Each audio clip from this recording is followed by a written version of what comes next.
विधवा होने के बावजूद वह पूरा श्रृंगार करती थी। माथे पर बिंदिया, पाँव में बिछुए, हाथ में खनकती हुई चूड़ियाँ, रुनझुन करती पायल, लाल सुर्ख साड़ी। कोई देखकर समझ ही नहीं पाता था कि वह विधवा है। वह एक छोटे से कमरे में किराए पर रहती थी, जो सड़क पर ही था। कोई रोज रात को 11 बजे आकर उसका दरवाजा खटखटाता था और वह भी उसको भीतर लेकर कुंडी लगा लेती थी। सभी उसे देखकर तरह तरह की बातें करते थे, लेकिन कोई उससे बात तक नहीं करता था। उसके चरित्र को लेकर उसे अच्छा नहीं समझते थे। वह भी चुपचाप अंदर कमरे में ही रहा करती थी। रात 11 बजे से पहले किसी ने भी उसका दरवाजा खुला नहीं देखा था। धीरे धीरे लोगों ने उस तरफ ध्यान देना ही छोड़ दिया। लेकिन एक रोज वह बीमार हो गई। कुछ शोर सुनकर सभी अपने अपने घरों के बाहर आए। उस दिन सबने उसको पहली बार ध्यान से देखा। देखकर पता लगा कि वह करीब 45-50 वर्ष की रही होगी। और वह व्यक्ति जो हर रोज उसके घर आता था, वह करीब 35 वर्ष का, गठीले शरीर वाला, रंग काला, अच्छा खासा लंबा चौड़ा था। लोग अजीब सी नजरों से उन दोनों को देखकर मुंह बनाकर बातें कर रहे थे, पर जैसे उन्हें किसी से कोई लेना देना ही नहीं था। वह व्यक्ति उस औरत को एक ऑटो रिक्शा में बैठाकर चल दिया। दोनों शायद डॉक्टर के यहाँ ही जा रहे थे। पड़ोस के सभी लोग अपने अपने घर जा चुके थे। किसी ने कोई बात ही नहीं की और फिर धीरे धीरे सब भूल गए कि बाहर की बैठक नुमा कमरे में कोई रहता भी है। कोई कहता लड़का होगा तो कोई कहता रिश्तेदार होगा। जितने मुंह उतनी बातें। अंजलि का घर भी उसके घर के सामने ही था। पति के ऑफिस जाने के बाद अंजलि सबके घरों में जाकर बातें करती थी। क्योंकि अंजलि की कोई संतान नहीं थी, इसलिए घर पर कोई खास काम भी नहीं होता था। एक दिन अंजलि को उस औरत के घर से निकलते देखकर सब पड़ोसी बड़े हैरान हुए और सोचने लगे कि आखिर अंजलि वहां क्यों गई होगी। हुआ ये कि सबने अंजलि से भी बात करना बंद कर दिया। अब अंजलि पति के ऑफिस जाने के बाद रोज उसके घर चली जाती और पति के आने से पहले अपने घर वापस आ जाती। अब तो लोग अंजलि को पसंद भी नहीं करते थे। अगर अंजलि किसी पड़ोसी से बात करना भी चाहती थी तो उससे मुंह फेर कर निकल जाते थे। अंजलि पर भी लोगों के व्यवहार का कोई प्रभाव नहीं पड़ा। एक दिन अंजलि का पति आकाश भी ऑफिस से जल्दी घर आ गया तो घर पर ताला लगा हुआ देखकर पड़ोसियों से पूछने लगा, परंतु उसे कोई संतोषजनक उत्तर नहीं मिला। वह बाहर आकर पत्नी के आने की राह देखने लगा। तभी उसे अंजलि उस औरत के साथ आती हुई दिखाई दी। आकाश उन दोनों को साथ देखकर आग बबूला हो गया। आकाश चुपचाप बिना कुछ बोले अंदर चला गया।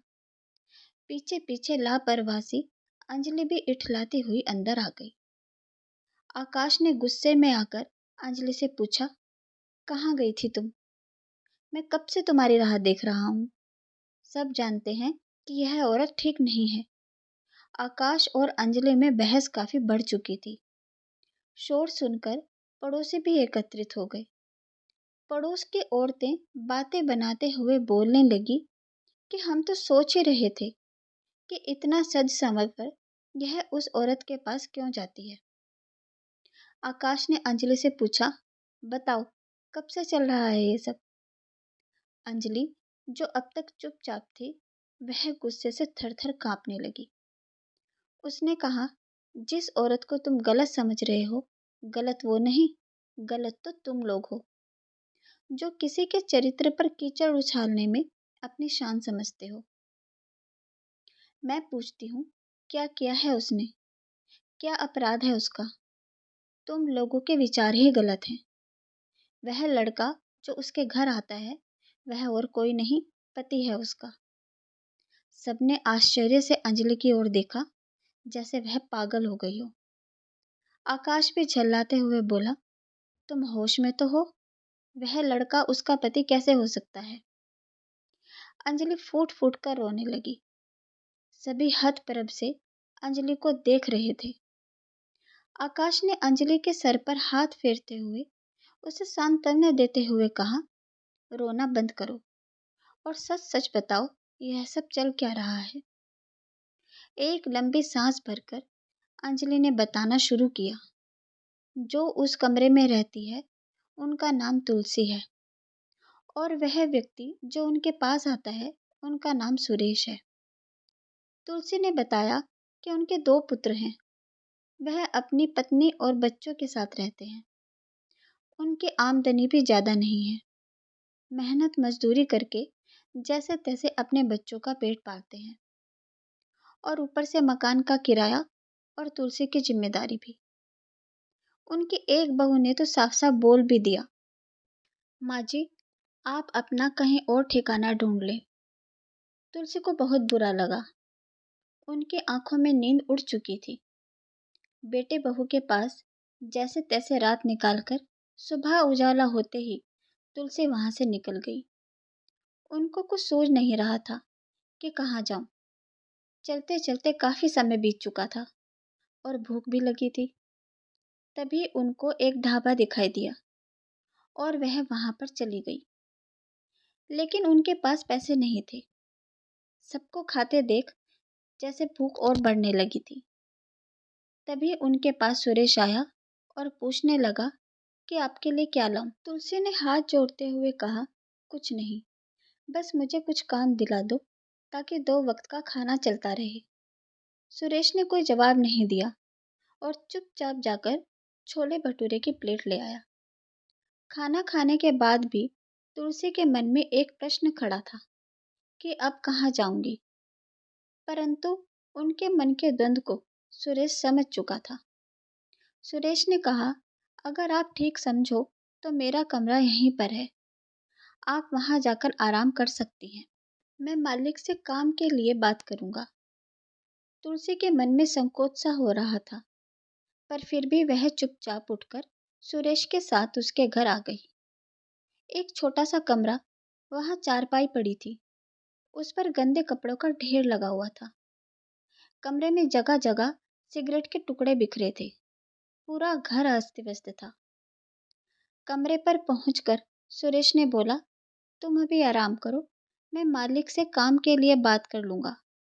तुलसी ने सुरेश के कमरे को व्यवस्थित किया और थोड़ी देर बाद ढाबे पर चली गई। सुरेश ने मालिक से बात करके तुलसी को भी काम दिला दिया। सुबह दोनों एक साथ काम पर जाते और शाम को एक साथ आ जाते। अब दोनों एक दूसरे को बहुत अच्छी तरह समझने लगे थे। एक दिन तुलसी बहुत बीमार हो गई। वह बुखार से बेसुध पड़ी थी। सुरेश ने तुलसी को दवा दिलाई और काम पर भी जाने से मना कर दिया। कुछ दिनों बाद तुलसी ठीक हो चुकी थी। वह बैठे बैठे सोचने लगी कि मैं बिना कुछ काम किए खाली बैठकर खा रही हूँ। यह ठीक नहीं है।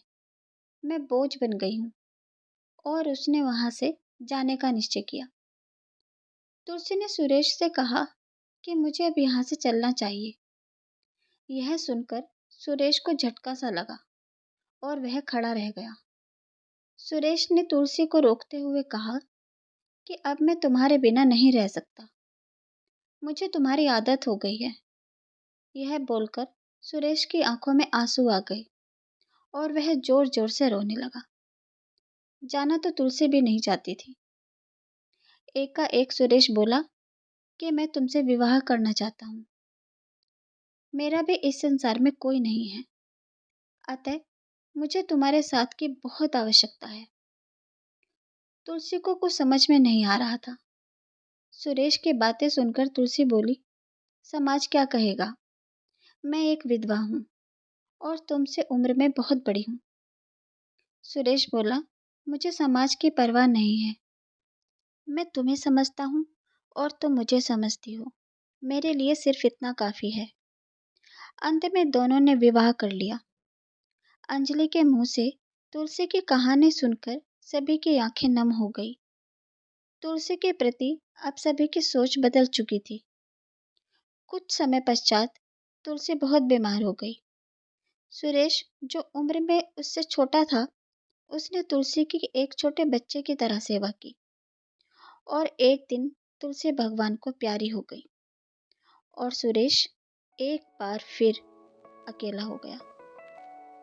दोस्तों, आपको यह कहानी कैसी लगी? हमें कमेंट करके ज़रूर बताएं। धन्यवाद। कहानी को लाइक, शेयर और सब्सक्राइब करना न भूलें।